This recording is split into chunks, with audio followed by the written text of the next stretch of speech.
बिस्मिल्लाहिर्रहमानिर्रहीम। Welcome back. PMBOK 7th edition का lecture 7 है। लेक्चर आज डिस्कस करने जा रहे हैं agile manifesto and four values. इससे पहले मैनिफेस्टो को हम डिस्कस करें, हम देखते हैं एजाइल खुद क्या होता है। एजाइल को देखते हैं और उसकी वैल्यूज मैनिफेस्टो डिस्कस करते हैं। एक क्वेश्चन है, आया एजाइल खुद एक फ्रेमवर्क का नाम है या मेथोडोलॉजी का नाम है? एक जनरल क्वेश्चन है, पहले इसे हम क्लियर करते हैं। क्योंकि जो अगला कॉन्सेप्ट है एजाइल मैनिफेस्टो से, सबसे पहले इस बात को क्लियर करना जरूरी है कि आया आप एजाइल को एक मेथोडोलॉजी समझ रहे हैं या फ्रेमवर्क समझ रहे हैं। इन दोनों में से क्या हो सकता है? Let me define little bit about the methodology. किसी भी प्रोसेस या किसी प्रोसीजर के स्टेप बाय स्टेप सोल्यूशन को, सिस्टमैटिक सोल्यूशन को हम मेथोडोलॉजी कहते हैं। फॉर एग्जांपल, आपने कोई सर्जरी करनी है, उसके लिए एक मेथड्स डिफाइन किया गया। आपने कार रिपेयर करनी है, उसका एक मेथड डिफाइन किया जाता है। एक तरीके से आपने step by step, waterfall model खुद एक मेथोडोलॉजी है जहां पे हम किसी stick hard and fast steps को फॉलो करते हैं। यार पहले इस तरह करना है, फिर इस तरह, and step by step we come to the our desired result. इसे कहते हैं एक फ्रेमवर्क, सॉरी मेथोडोलॉजी। फ्रेमवर्क में क्या होता है? फ्रेमवर्क में आपको गाइडलाइंस दी जाती हैं, एक स्ट्रक्चर सॉल्यूशन दिया जाता है। यार ये गाइडलाइन है, फॉर एग्जांपल टेम्पलेट्स को ले लीजिए। आपको बताया जाता है इस अपने अपने जैसे फॉर एग्जांपल रिस्क मैनेजमेंट का एक टेम्पलेट है। आप कहते हैं यार आपको रिस्क मैनेजमेंट में काम कर रहे हैं, तो इस टेम्पलेट को आप कंप्लीट कर लें। टेम्पलेट्स में वो सारे पॉइंट्स मेंशन होते हैं जो कि रिस्क मैनेजमेंट के लिए जरूरी है। तो एक फ्रेमवर्क एक स्ट्रक्चरल सॉल्यूशन होता है। मेथोडोलॉजी एक सिस्टमैटिक सॉल्यूशन होता है। फ्रेमवर्क है हमारे पास एक स्ट्रक्चर सॉल्यूशन, और फ्लेक्सिबल होता है। फ्रेमवर्क में हम हार्ड एंड फास्ट रूल नहीं होते, लेकिन फ्लेक्सिबल होता है। प्रोडक्टिव प्रोजेक्ट मैनेजमेंट जो प्रीवियस पेम बुक 6th एडिशन की जो ट्रेनिंग है, वो भी एक फ्रेमवर्क डिफाइन करती है कि यार अपने प्रोजेक्ट्स में आपने इन इन चीजों का ख्याल रखना है। फ्लेक्सिबल है, टेलरिंग का ऑप्शन उसमें रहता है, लेकिन उसे आपने फॉलो उसी तरह करना होता है जैसे फ्रेमवर्क आपको डिफाइन करते हैं। अभी क्वेश्चन ये है कि एजाइल मैनेजमेंट मेथोडोलॉजी में आती है या फ्रेमवर्क में आता है? तो इंटरेस्टिंग क्वेश्चन ये है कि एजाइल मैनेजमेंट खुद के लिए ना मेथोडोलॉजी है ना फ्रेमवर्क है। Agile management is a concept. ये एक कॉन्सेप्ट है a successful and quick software development solution का। फरवरी 2001 में एजाइल अलायंस सॉफ्टवेयर डेवलपर्स ने इसको बिल्ड किया था। एक डॉक्यूमेंट है, एक गाइडलाइन है, जिसमें 4 वैल्यूज एंड 12 प्रिंसिपल्स डिफाइन किए गए थे कि आपने एजाइल मैनेजमेंट पे जब भी काम करेंगे तो 4 वैल्यूज को और 12 प्रिंसिपल्स को हमेशा अपने सामने रखना है। अब इसके अंदर जरूरी चीज ये थी कि एजाइल का जो अपना नाम है ना खुद, वो है manifesto for agile software development. इसकी अपनी एक ऑर्गेनाइजेशन है। मैं उसकी आपको वेबसाइट बता देता हूँ। वो है agilemanifesto.org। आपने अगर इसको डिटेल से स्टडी करना है तो ये उनकी ऑफिशियल वेबसाइट है, यहाँ से आप डिस्कस कर स्टडी कर सकते हैं एजाइल मैनिफेस्टो को। एक गाइडलाइन है, एक फ्रेमवर्क है, फ्रेमवर्क नहीं सॉरी, एक गाइडलाइन दी गई, एक डॉक्यूमेंट दिए गए इस मैनिफेस्टो में कि जहां पे आपने 4 वैल्यूज का और 12 प्रिंसिपल्स का ख्याल रखना है सक्सेसफुल सॉफ्टवेयर डेवलपमेंट में। प्रॉब्लम ये रहती थी, इसका जो ओरिजिन ये है कि हमेशा पूरा सॉफ्टवेयर कंप्लीट कर देने के बाद हम कस्टमर के साथ डिस्कशन करते थे, और वहां से जब हमें फीडबैक आता था तो हमें इसको अपडेट करना, इसके अंदर मजीद चीजों को ऐड करना मुश्किल हो जाता था। तो उन्होंने एक सोल्यूशन ये दिया था, जो इनिशियल इसके ओरिजिन था, कॉन्सेप्ट था एजाइल मैनेजमेंट का, कि हम क्यों ना सॉफ्टवेयर को इन पीसेस में डेवलप करें। आप अपने विंडो को देख लीजिए, विंडो खुद से पीसेस में और फंक्शंस और मॉड्यूल्स में डिफाइन हुई है। उसको अलग अलग मॉड्यूल्स में डेवलप किया गया और आखिर में उसको इंटीग्रेट किया गया। कंप्लीट ऑपरेटिंग सिस्टम इसी तरह डिजाइन किया गया। तो उन्होंने कहा था बजाय इसके कि हम कंप्लीट सॉल्यूशन डिजाइन करें, हम क्यों ना कंपोनेंट्स पे काम करें। तो ये बेस थी एजाइल प्रोजेक्ट मैनेजमेंट के लिए। इसका ओरिजिन यहाँ से आया है। मैनिफेस्टो में ये आप एक अजीब सी पिक्चर देख रहे हैं, ये कंप्लीट कंक्लूजन इस मैनिफेस्टो का है एक्चुअली, जिससे हम आगे इस पूरे लेक्चर में, आगे अगला लेक्चर जो प्रिंसिपल्स का है उसी में ये सारे कॉन्सेप्ट हम डिस्कस करने जाएंगे। तो ये जो पिक्चर है इसमें वो सारी बातें मेंशन हैं, तो हम आपको तो शायद समझ ना आए, लेकिन मैं देख रहा हूँ कि इसमें एक कंक्लूजन, एक समरी पड़ी है एजाइल मैनिफेस्टो की।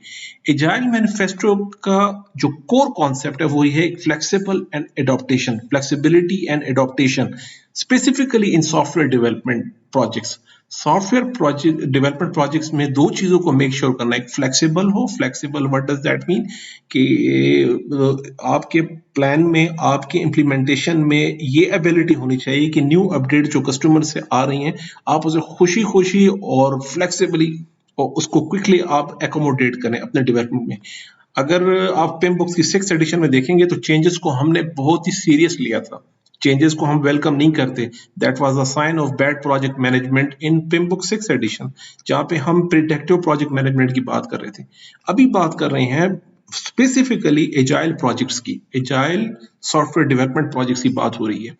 तो यहाँ हमने चेंजेस को कैसे लेकर चलना है वो हम इसमें डिस्कस करते हैं। तो सबसे पहले हम 4 वैल्यूज को एजाइल मैनेजमेंट में, इसका जो मैनिफेस्टो है, जब भी आप एजाइल की या स्क्रम की इन्वायरमेंट में काम करेंगे तो इसको तो आपने याद कर लेना है कि इसकी 4 वैल्यूज हैं और 12 प्रिंसिपल्स हैं। उस वैल्यू में सबसे पहले है कि individuals and interaction over the process and tools. Preference देनी है अपने इंडिविजुअल्स को, इंटरेक्शन को।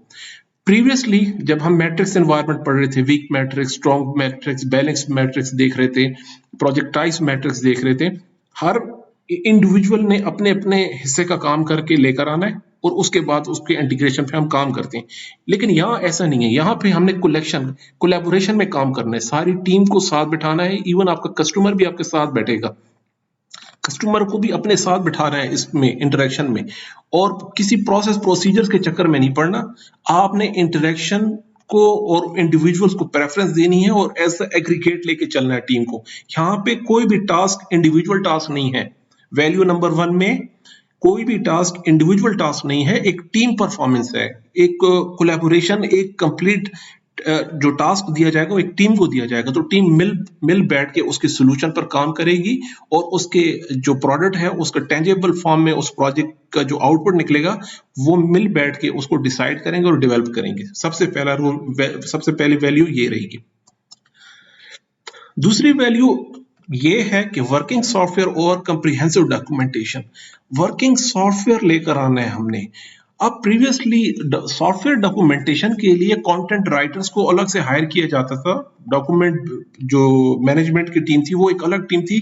सॉफ्टवेयर से ज्यादा उसका डॉक्यूमेंट टाइम कंज्यूमिंग और रिसोर्स कंज्यूमिंग था। प्रीवियसली एक एक पार्ट के डॉक्यूमेंट पे हम काफी टाइम लगा देते थे कि यार डॉक्यूमेंटेशन इसकी, लेकिन नहीं, अब वो कह रहे हैं कि सबसे पहले आपने सॉफ्टवेयर पे काम करना है। जब ये अच्छे से बिल्ड हो जाए, टेस्ट हो जाए, वेरीफाई हो जाए, कस्टमर हैप्पी कस्टमर आ गया, उसके बाद आप डॉक्यूमेंट को नेक्स्ट प्रायोरिटी पे प्रायोरिटीज डिफाइन करनी है। सबसे पहले आपने वर्किंग सॉफ्टवेयर को सामने लेकर आना है, उसके बाद जाएंगे डॉक्यूमेंटेशन पे। वर्किंग सॉफ्टवेयर और कंप्रिहेंसिव डॉक्यूमेंटेशन। कंप्रिहेंसिव का वर्ड यूज हुआ, बहुत ज्यादा डिटेल में नहीं जाएंगे, कस्टमर की बेसिक जो बेस रिक्वायरमेंट्स को डॉक्यूमेंट करके अपने सॉफ्टवेयर टीम के हैंड ओवर करेंगे। यार भाई ये सॉफ्टवेयर जल्दी से ये डेवलप करना है, तो वो पार्ट सॉफ्टवेयर का हम डेवलप करेंगे, उसके बाद डॉक्यूमेंटेशन और नेक्स्ट स्टेप पे जाएंगे। कस्टमर कोलैबोरेशन और the contract negotiation. Previous project management पे हमारा बहुत फोकस था डॉक्यूमेंटेशन एंड कॉन्ट्रैक्ट्स पर, चार्टेड डॉक्यूमेंट्स पर और एग्रीमेंट्स पे, एसएलएस पर, एसएलए पर, आरए पर और रिक्वेस्ट फॉर प्रपोजल्स। ये डॉक्यूमेंट हमारे लिए काफी इंपॉर्टेंट थे प्रीवियस प्रोजेक्ट में भी। यहाँ पर कस्टमर कोलैबोरेशन, कस्टमर को अपने साथ बिठा के रखना है, अपनी टीम के साथ रखना है उसको। कस्टमर के कोलैबोरेशन से हमने प्रॉब्लम्स को सॉल्व करना है, डॉक्यूमेंटेशन के चक्कर में नहीं, उसके प्रोसेस को फॉलो करना। अगर आप देखें मेरे पिछला जो लेक्चर है पिमबुक 6 एडिशन का, उसके लेक्चर इंटीग्रेशन मैनेजमेंट, मैंने यहाँ पे ओपन किया हुआ अपना लेक्चर 6 में। आप इंटीग्रेशन मैनेजमेंट की ये 2 लेक्चर जो हैं, ये 2 लेक्चर, ये complete integration change management customer की इन्हीं चेंजेस को अकोमोडेट करने पर है। तो आप इन लेक्चर्स में देखेंगे हमने कितना स्ट्रिक्ट लिया है कस्टमर की चेंजेस को। कस्टमर को हम साइड पे करते हैं, हम कंप्लीट अपना एक प्रोडक्ट बना देते हैं, डेवलप करते हैं और उसके बाद कस्टमर को इनवाइट करते हैं, आओ भाई अभी इसको चेक करें। उसके बाद की जो चेंजेस आती हैं वो डेफिनेटली आपको बहुत कॉस्टली पड़ती है। और मेनली स्टिल अभी तक मार्केट से जो डाटा आ रहा है वो कह रहे हैं कि अराउंड 37 to 40% सक्सेस रेट है प्रोजेक्ट्स का अभी भी मार्केट में। इसको इम्प्रूव किया जाए, जितने प्रोजेक्ट्स हैं 37 to 40% सक्सेस रेट आ रहा है इसका, और the remaining part is come lie to the failure part of the project management की। कह रहे हैं यार अभी भी स्टिल मुश्किल है प्रोजेक्ट मार्केट में प्रोजेक्ट्स को लेकर। तो उसकी इम्प्रूवमेंट के लिए एजाइल मैनेजमेंट को इसलिए सेपरेट किया कि यार आप अगर प्रोजेक्ट की नेचर डिमांड कर रही है एजाइल मैनेजमेंट के लिए तो आप अपनी अप्रोच चेंज करें। अभी देखेंगे सॉफ्टवेयर डेवलपमेंट में इन प्रोजेक्ट में हम प्रीवियस प्रोजेक्ट टेक्निक्स को अप्लाई करेंगे तो डेफिनेटली प्रोजेक्ट को फेल ही होना है। उसमें इसी के उल्ट उलट चलते हैं, हम कस्टमर को इतनी वैल्यू नहीं देते, हम अपने प्रोडक्ट और डॉक्यूमेंटेशन को वैल्यू देते हैं। जो चार्टर्ड में डिफाइन किया है आप वो फौरन से पहले टाइम फ्रेम के अंदर बिल्ड करके अपने कस्टमर को हैंड ओवर करते हैं, उसे वेरीफाई करते हैं। लेकिन मीनवाइल अगर कस्टमर की कोई चेंजेस आती है, मार्केट की चेंज आती है, कोई अलायंस आती है, कोई रिक्वायरमेंट या रूल रेगुलेशन में चेंजेस आती हैं, तब हमारे लिए बड़ी मुश्किल बन जाती है। तो वहां पे उसके लिए चैलेंज था। लेकिन यहाँ पर हम मोस्टली वेलकम करते हैं चेंजेस को, कस्टमर्स को उनकी रिक्वायरमेंट्स को खुद इनकरेज करते हैं कि चेंजेस लेकर आइए। हम वाइल इन एग्जीक्यूशन हम इन चेंजेस को अपडेट करेंगे।